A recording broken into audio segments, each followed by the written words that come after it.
Hello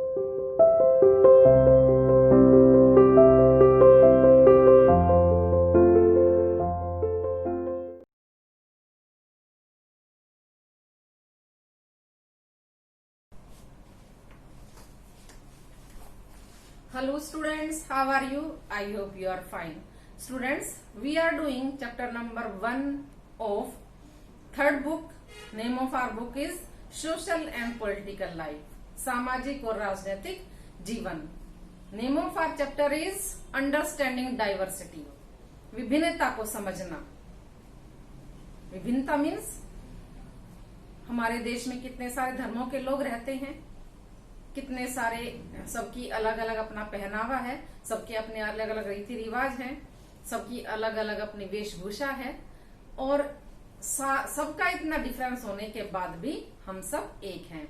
हमने इस chapter में अब ये पढ़ा है और हम आगे पढ़ेंगे. तो हमारा पॉइंट ये था, देखिए point 4, what does diversity add to our lives. Diversity हमारी लाइफ में क्या क्या जोड़ती है. 5th point, unity in diversity, विभिन्नता में एकता. 6th, about Ladakh and Kerala, Ladakh और केरला के बारे में.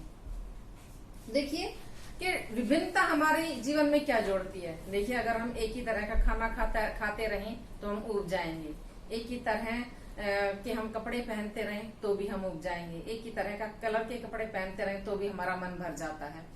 तो हम अलग अलग कलर के कपड़े पहनते हैं, डेली बदल बदल कर हम खाना खाते हैं चेंज करके. तो इससे क्या है, हमारे जीवन में एक खुशी आती है, एक जो है जीवन को जीने का एक आनंद आता है. उसके बाद है अब ये कि हम अलग अलग तरह की कहानियां भी पढ़ते हैं जो हमें अच्छी लगती हैं. डिफरेंट टाइप्स की कहानियां हमारी बुक्स में होती हैं, वो हम पढ़ते हैं जो हमें बहुत आनंद देती हैं.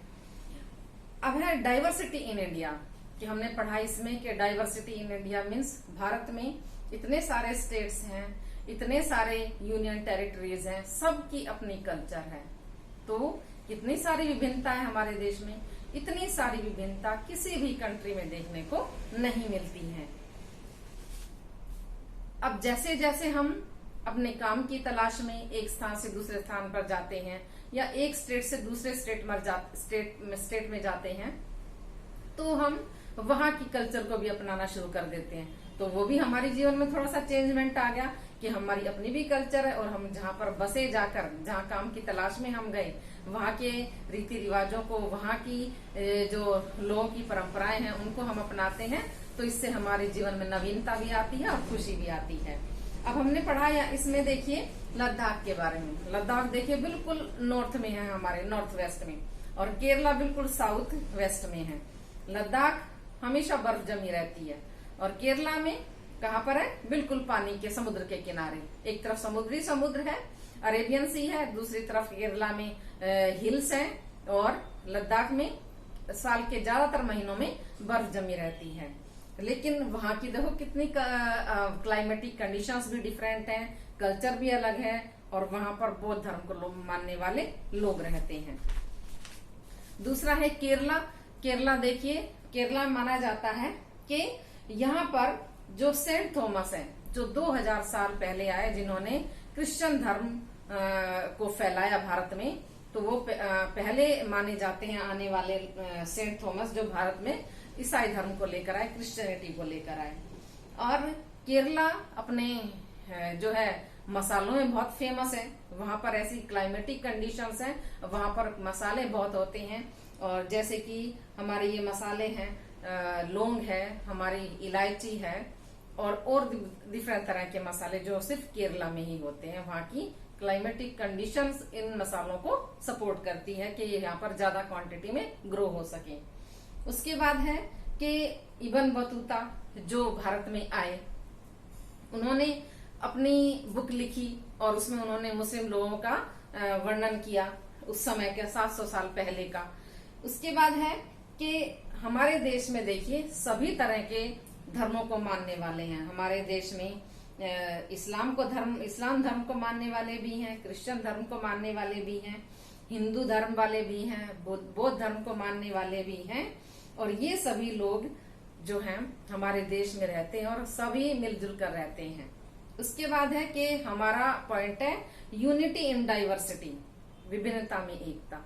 विभिन्नता में एकता का मतलब ये है कि जब अंग्रेज हमारे देश में शासन करते थे तो उन्होंने सोचा यहाँ तो विभिन्न धर्मों के लोग रहते हैं, तो हम इनमें फूट डालकर राज करते रहेंगे, और पहले उन्होंने किया भी ऐसा था।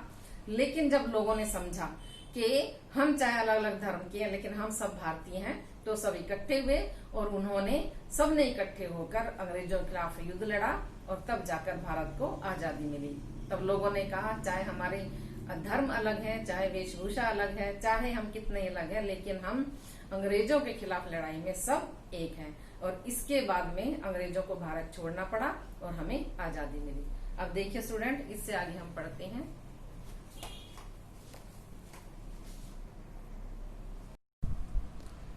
लॉन्ग क्वेश्चन आंसर्स देखिए students. Question number 1, draw up a list of the different festivals celebrated in your locality. आपके एरिया में, आपके आसपास जो अलग अलग फेस्टिवल्स लोग सेलिब्रेट करते हैं, मनाते हैं, उनकी एक लिस्ट बनाइए, सूची बनाइए। Which of these celebrations are shared by members of different regional and religious communities. ये जितने भी समारोह हैं, सेलिब्रेशंस हैं, ये सारे विभिन्न जो क्षेत्रीय लोग हैं उनके द्वारा और विभिन्न धार्मिक संगठन के द्वारा, मीन्स जो अलग अलग धार्मिक समुदाय के लोग रहते हैं, क्या वो उनको शेयर भी करते हैं। Answer, festivals that are celebrated in our locality are following. त्योहार जो हमारे आसपास मनाए जाते हैं वो निम्नलिखित हैं। होली, दीपावली, दशहरा, होली, बैसाखी, जन्माष्टमी, रक्षाबंधन, गुरु नानक जयंती, तीज, ईद, क्रिसमस। ये सारे त्योहार हम अपनी लोकेलिटी में मनाते हैं और सभी लोग इसमें शेयरिंग भी करते हैं। All communities celebrate Holi and Deepawali festival. सभी समुदाय के लोग होली और दीपावली को मनाते हैं। We also celebrate our national festivals. हम सभी हमारे जितने भी ये राष्ट्रीय त्योहार हैं इनको भी मनाते हैं, जैसा कि इंडिपेंडेंस डे, स्वतंत्रता दिवस, रिपब्लिक डे, गणतंत्र दिवस एंड गांधी जयंती एटसेट्रा। और जो गांधी जयंती है 2 अक्टूबर को, हम सभी धर्मों के लोग इन सभी फेस्टिवल्स को मनाते हैं। क्वेश्चन नंबर 2 देखिए। What do you think living in India with its rich heritage of diversity adds to your life. आप क्या सोचते हैं कि भारत में रहते हुए जो इतनी सारी विभिन्नताएं हैं, ये हमारी एक महान विरासत है, और ये महान विरासत हमारी लाइफ में और क्या जोड़ती है। Answer, India is a country of diversities. Bharat विभिन्नताओं का देश है। लिविंग इन डाइवर्सिटीज, विभिन्नताओं में रहते हुए। वी नो डिफरेंट पीपल, हम अलग अलग लोगों को जानते हैं। डिफरेंट लैंग्वेजेस, हम अलग अलग भाषाओं को जानना सीख जाते हैं। कल्चर्स, अलग अलग संस्कृतियों को अपनाते हैं, शेयर करते हैं। ड्रेस, डिफरेंट ड्रेसेस को हम देखते हैं क्योंकि अलग अलग कल्चर की अपनी ड्रेसेस होती हैं।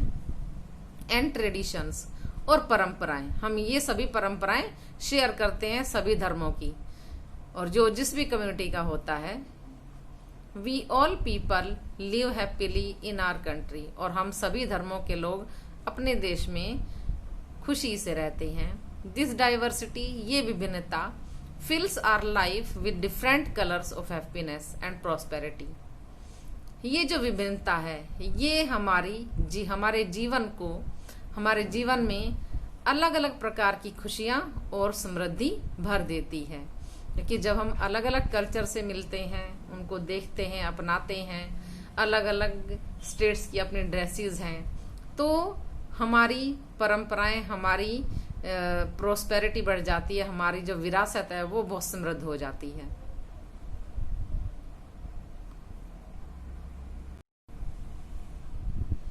क्वेश्चन नंबर 3 देखिए।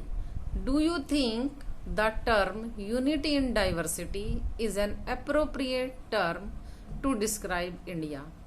क्या आप सोचते हैं यूनिटी इन डाइवर्सिटी, विभिन्नता में एकता, ये जो एक कहावत दी गई है, हेडिंग दिया गया है, क्या भारत के लिए बिल्कुल सही है? What do you think Nehru is trying to say about India, about Indian unity in the sentence quoted above from his book Discovery of India? और नेहरू जी ने जो ये डिस्कवरी ऑफ इंडिया जो उनकी बुक थी, इस बुक में जो उन्होंने ये एक दी है लाइन भारत के लिए, यूनिटी इन डाइवर्सिटी, आप इससे कहाँ तक सहमत हैं कि बिल्कुल वो सही कोशिश कर रहे हैं कि भारत में वास्तव में ही यूनिटी इन डाइवर्सिटी है, विभिन्नता में एकता है? क्या इस बात को जो कह रहे हैं, क्या आप इस बात से सहमत हैं? Answer, in my opinion the term unity in diversity, मेरे विचार में ये जो टर्म दी गई है विभिन्नता में एकता, is an appropriate term to describe India, Bharat का वर्णन करने के लिए ये बिल्कुल उचित टर्म है। We can feel many diversities in India, हम भारत में बहुत सारी विभिन्नताएं महसूस करते हैं। डाइवर्सिटी इन क्लाइमेट, जलवायु की विभिन्नता, डिफरेंस इन रेनफॉल, जो वर्षा होती है इसकी विभिन्नता, डिफरेंट रिलीजन्स, विभिन्न धर्मों की विभिन्नता और रीति रिवाजों की, डिफरेंट रेसिस, विभिन्न जो जातियां हैं उसकी, डिफरेंस इन लैंग्वेज, भाषाओं में विभिन्नता या अंतर, एंड कल्चर और कल्चर में, हम ये सारी विभिन्नता भारत में हमें देखने को मिलती है और हम ये सब अपनी आंखों से देखते भी और महसूस भी करते हैं। नेहरू जी ने कहा, Indian unity is not imposed from the outside, कि जो भारतीय एकता है ये किसी बाहरी व्यक्ति के द्वारा थोपी नहीं गई है। It is deeper in its fold, ये इसकी तहों में बहुत ज्यादा गहरी है। मीन्स हमारी जो शुरू से हमारी कल्चर रही है, विभिन्नता में, हमारे देश में विभिन्न धर्मों के लोग सैकड़ों वर्षों से रहते आए हैं, सदियों से रहते आए हैं और हम सभी बहुत अच्छे से रहते हैं। ये बात जो है हमारी परंपराओं की तहों में है कि हम सभी मिलजुल कर रहते हैं। इंडिया वॉज ऑलवेज यूनाइटेड, और भारत हमेशा से इकट्ठा था विभिन्न धर्मों के होते हुए भी। ऐसा किसी भी कंट्री में नहीं है कि इतने सारे धर्मों के लोग रहते हैं जितने धर्मों के लोग भारत में रहते हैं, और यही चीज यूनिटी इन डाइवर्सिटी कहलाती है। Question number 4, underline the line in the poem sung after the Jallianwala Bagh massacre, which according to you reflects India's essential unity। जो जलियांवाला बाग जो हत्याकांड हुआ था, जो नृशंस हत्या हुई थी, इसके बाद एक पोएम गाई गई थी, बनाई गई थी, और आपके अकॉर्डिंग कि भारतीय एकता को कौन सी लाइन शो करती है? In my opinion the following line reflects India's essential unity, मेरे विचार में जो निम्नलिखित लाइन है वो भारत की जो जरूरी एकता है उसको शो करती है। The blood of Hindus and Muslims flows together today, उस पोएम में लिखा हुआ है कि हिंदुओं और मुस्लिमों का खून आज एक साथ बह रहा है, आज एक साथ बहा है। जब इस पोएम में ये लाइन आई, इसका मतलब ये भारतीय यूनिटी को शो करता है, दिखाता है। क्वेश्चन नंबर 5 देखिए, choose another region in India, Bharat में कोई एक दूसरा क्षेत्र चुनिए, and do a similar study of the historical and geographical factors, और ऐतिहासिक और भौगोलिक तथ्यों की उनकी स्टडी कीजिए, that influence the diversity found there, जो विभिन्नता वहां पर मिलती है उसमें उसका प्रभाव वहां पर पड़ता है। Are these historical and geographical factors connected to each other, क्या ये हिस्टोरिकल फैक्टर्स और ज्योग्राफिकल फैक्टर एक दूसरे से जुड़े हुए हैं? हाउ, तो कैसे? Answer, we choose Rajasthan and Assam, हम राजस्थान और असम को चुनते हैं। देखिए, Rajasthan and Assam. Point 1 of Rajasthan. It is situated in the west part of India. ये भारत के पश्चिमी भाग में स्थित है. Assam. Point 1. It is situated in the east part of India. ये भारत के पूर्व में स्थित है. Point 2. Great Thar Desert is in Rajasthan. जो विशाल थार डेजर्ट है वो राजस्थान में पाया जाता है. जबकि असम में क्या पाया जाता है? River Brahmaputra valley is found here. यहाँ पर रिवर ब्रह्मपुत्र नदी ब्रह्मपुत्रा की वैली या घाटी पाई जाती है. देखिए बारिश के दिनों में ब्रह्मपुत्रा जब रिवर आती है तो कितने सारे असम के गांवों में पानी भर जाता है. तो पूरी ब्रह्मपुत्रा रिवर पूरे असम में बहती है और जब बारिश के दिनों में यहाँ पर बहुत ज़्यादा बाढ़ आती है. और जबकि राजस्थान में सूखा भी रहता है, डेजर्ट भी है, लेकिन क्या है, ये हमारे दोनों भारत के ही राज्य हैं. चाहे कितनी विभिन्नता है लेकिन ये दोनों राज्य भारत में हैं. Point 3. Bajra, jowar, groundnuts, corn crops are cultivated in Rajasthan. बाजरा, ज्वार, मूंगफली, मक्का इत्यादि फसलें राजस्थान में उगाई जाती हैं. जबकि rice, tea, sugar cane and cotton are main crops of Assam. चावल, चाय, गन्ना असम की मुख्य फसलें हैं. अब ये एक दूसरे से कनेक्टेड कैसे हैं कि देखिए मूंगफली, मक्का ये सभी देश के सभी भागों में खाई जाती हैं. चावल, टी, शुगर केन ये भी देश के सभी भागों में यूज किए जाते हैं. तो ये दोनों ही फसलें देश के विभिन्न भागों में जाती हैं और एक दूसरे से इंटर कनेक्टेड है. तो स्टूडेंट्स, हमारा ये फर्स्ट चैप्टर आज फिनिश होता है. इन क्वेश्चन आंसर को अच्छे से बहुत सुंदर हैंड राइटिंग में नोटबुक में लिखिएगा और इनको अच्छे से पढ़िएगा. Thank you and have a nice day.